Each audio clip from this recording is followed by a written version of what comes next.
Hey ladies and gentlemen, welcome back to the channel. As always, it is Nick here, back through daily crypto news and analysis, and today we're going to be talking about Chainlink, aka Link. So let's just dive in and let's talk about a few things. Combined with not only the absolute massive expansion of the ecosystem, we are continuously seeing a major spotlight being put on one specific category within crypto, and that is, of course, DeFi.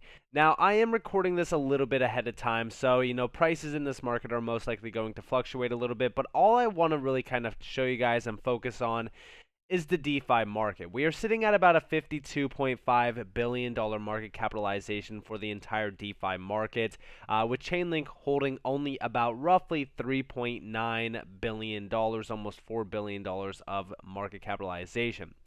The reason why I bring this up and the reason why I talk about it is because I do believe that we are extremely early within what DeFi could essentially morph into. I think that this sitting at about a 59 point almost $3 billion market cap is pretty much nothing. We have seen this market grow massively over the last couple of years, specifically even going back to like the summer of 2020, right? Which was, of course, the first DeFi summer that we really kind of seen. I continue to really kind of put a spotlight on the DeFi market because I do believe that in terms of traditional asset classes, we will see bridges being built within the DeFi sector to traditional markets to really kind of spark adoption, not only adoption, but also, flows of capital. Now, we do see here, this is from the Bank for International Settlements.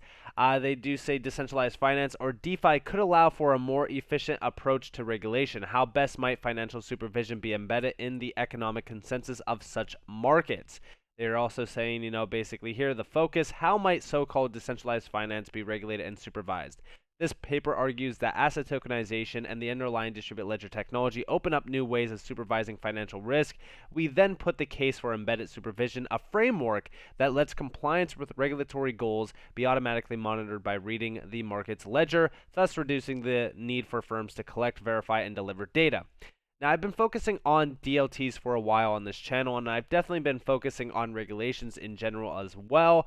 I think that this is a perfect area to really kind of, pay attention to. I think that as we really kind of see DLT and also even, DeFi tokens themselves really get a little bit more of a spotlight put on them, I think that that's where we really want to put our, chips in, right? DeFi is really kind of the market category that is getting a ton of spotlight from a lot of main names like the BIS, for an example, for adoption, simply because again, when we look at what DeFi does have to offer, it is pretty large in the efficiencies and also the potential. Now, also, DLTs or distributed ledger technologies are also taking a main, forefront, if you will, to really kind of be adopted into like payment mechanisms, payment infrastructures, etc. We do see down here the findings. The paper's main result is to show how much capital verifiers would have to stake so that no market participant would ever find it profitable to bribe them into reversing the transaction history. As transactions would then be economically final, supervisors could then trust the distributed ledger's data. The paper also discusses what kind of legislative and other arrangements would be needed to promote low-cost supervision, data privacy, and a level playing field for both small and large firms. Now, in my opinion, when we talk about decentralized markets and DeFi in general, I definitely want to focus on tokenization as well. I think that tokenization is huge in terms of the DeFi sector and stuff like that. But in terms of DeFi, I think that there's clearly one major winner here that has definitely, stood the test of time, and that is Chainlink. Chainlink, in my opinion, is a massive DeFi giant. They continue to build out their name within the DeFi sector. I think that as we really kind of look at a lot of the use cases around, Chainlink itself, we really kind of see exactly why they are the number one choice for DeFi in general. We do see why Chainlink for DeFi.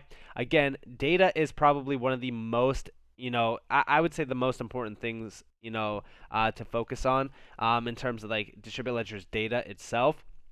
And we do see highest quality data resistant to manipulation. Data is sourced from multiple premium authenticated APIs that are aggregated into a final validated answer, removing any single point of failure. And then we also do see most decentralized and secure. And, when we talk about these networks being the most secure, even in terms of like staking coming to this massive network, again, It's extremely secure by having a sustainable, percentage APY, and I think that in terms of the best interest from Chainlink's team, they're continuously trying to build out this massive ecosystem, but also incentivize holders, all while keeping it extremely secure and just highest grade of quality as well. And we do see down here, rapid integration and deployment as well. Developers can rapidly build, test, and deploy advanced DeFi applications that leverage multiple external resources utilizing pre-built and reliable decentralized services. Now, all of this goes hand in hand with everything that we've been definitely trying to look at in terms of the DeFi space, like blockchains, agnostic Oracle networks, a diverse range of decentralized services, most widely adopted Oracle network in DeFi as well. Build, DeFi applications across a multitude of use cases, and of course, you guys can see exactly how this works.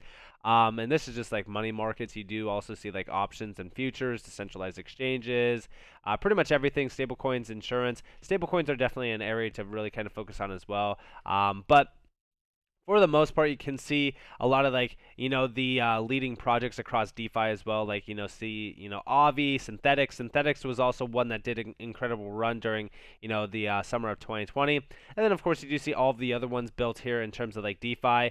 Honestly, when we look at the DeFi space itself, it's continuously growing, and I would say like when we even look at Link itself, Link has been exploding in value. But the difference here, right? In terms of what Chainlink is really kind of focused on, we still need adoption from the Web2 scene. How will we get that? Well, here we have the CEO talking about Web2 adoption basically being plug and played within the existing infrastructure through Chainlink. We do see bringing trust minimization to Web2. Listen closely to this. So we already have tens of billions of dollars in value secured by Chainlink networks in Web2 systems that use the Chainlink network's data feeds and data aggregation to prove to their users that they cannot manipulate the settlement of transactions in their centralized Web2 system. And they are progressively making that Web2 system more decentralized, which is very impressive, and I think the real picture of what's to come. So what I think is going to happen is that trust minimization for users on those various properties of whether it's transparency, whether it's user control, whether it's tamper-proofness from the application creator, whether it's composability with other systems, will become increasingly important. And Chainlink will provide that capability. So Chainlink right now provides a path for web systems to become increasingly trust minimized without throwing out their entire existing infrastructure, which realistically, the speed at which trust minimization will have to happen for these web systems, they will not throw out their infrastructure. What they will do is they will add cryptographic guarantees around that infrastructure using blockchains and oracles, and then they will present a kind of trust minimization compromise to users. And that compromise will be sufficient for some users, and it will be insufficient for certain power users. But that is the next interim stage of early mainstream adoption that I already see happening. And so the merge of CeFi and DeFi, I think everything's going to become more DeFi, and that's what I mean by trust minimization, but I don't think it needs to be like overnight click the switch, you're completely on a smart contract. I think it's a gradual transition that's facilitated by Oracle networks as an abstraction layer for these additional trust minimization guarantees that users are already starting to ask for and will ask for more and more. So that's what I think will really drive this, is that users will eventually really demand trust minimization. And at that point, it won't really be a choice for applications, whether they're Web 2 or Web 3. Trust minimization will be a requirement set by users.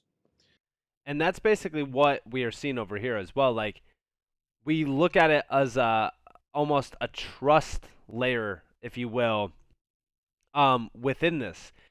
But also, we want to kind of supervise everything so nothing can be manipulated itself, which is exactly, what we are seeing them focus on from the BIS as well, kind of like exactly to the point of what we were hearing. So when we talk about things happening within the Chainlink ecosystem, they are definitely focused on the longevity of getting to the point of like Web3 mainstream adoption, and we're basically seeing that being built out here. And I definitely do think that like trust minimization is, it's not going to replace the existing infrastructure, but it's going to be, something that is a demand from the users that are utilizing these systems as well. But I love the idea that like we could see, a bridge basically between Web 2 and Web 3 being built, so that CeFi essentially becomes DeFi, and there's really kind of no choice. I mean, like ultimately speaking, we will most likely see mass adoption of Web3 take over by around 2025 to 2030. And a lot of these major use cases, like even Chainlink itself, are going to explode in value even long before that happens as well. Like, I mean, we've been seeing Chainlink itself continue to grow on a daily basis. We actually did see here just in the number of linked daily active addresses has increased by 2 times in the past 24 hours. Link has been focused on a roadmap. They've been absolutely killing it. They've been continuously growing. They've been continuously, launching, new integrations day in and day out. So when we talk about like, the bridge is basically being built here, you can look at the ecosystem and just continuously see it growing on a day-to-day basis. I mean, I could make honest like I could seriously make daily content on Chainlink simply by the adoption alone. And this is huge, especially when you look at like, where we are basically headed to, right? You look at just like mainstream adoption of Oracle systems that are going to interconnect like the Internet of Things as well. I know a lot of people kind of bring up like Quant comparing it to Chainlink, but I've always kind of looked at Chainlink as, this is more so for like retail users. Like this is going to interconnect like the Internet of Things itself, that everyday individuals like you and me utilize to basically blockchain technology, if you will.